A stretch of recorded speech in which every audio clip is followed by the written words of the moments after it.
Hello everyone, welcome back to another video of Tech Basics. In this video, I'm going to guide you through a step-by-step process on how to log in Optum Finance. First step is to open a browser. Now click on the search bar on the top and type in Optum Finance login. Now scroll down a little bit until you see this logo, click on it. On the top navigation bar, you can see sign in option on the right, click on it.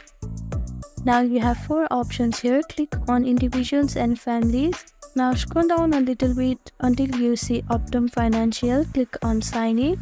Now you need a username and a password to log in, so type in your username.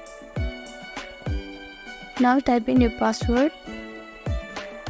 If you click on this box, then you are saving the information on your browser. You can leave it as unchecked if you are logging from a public computer or a shared computer. If you don't have an account yet, you can click on register now and create a new account. And if you have forgotten your username or password, you can click on this link to reset it.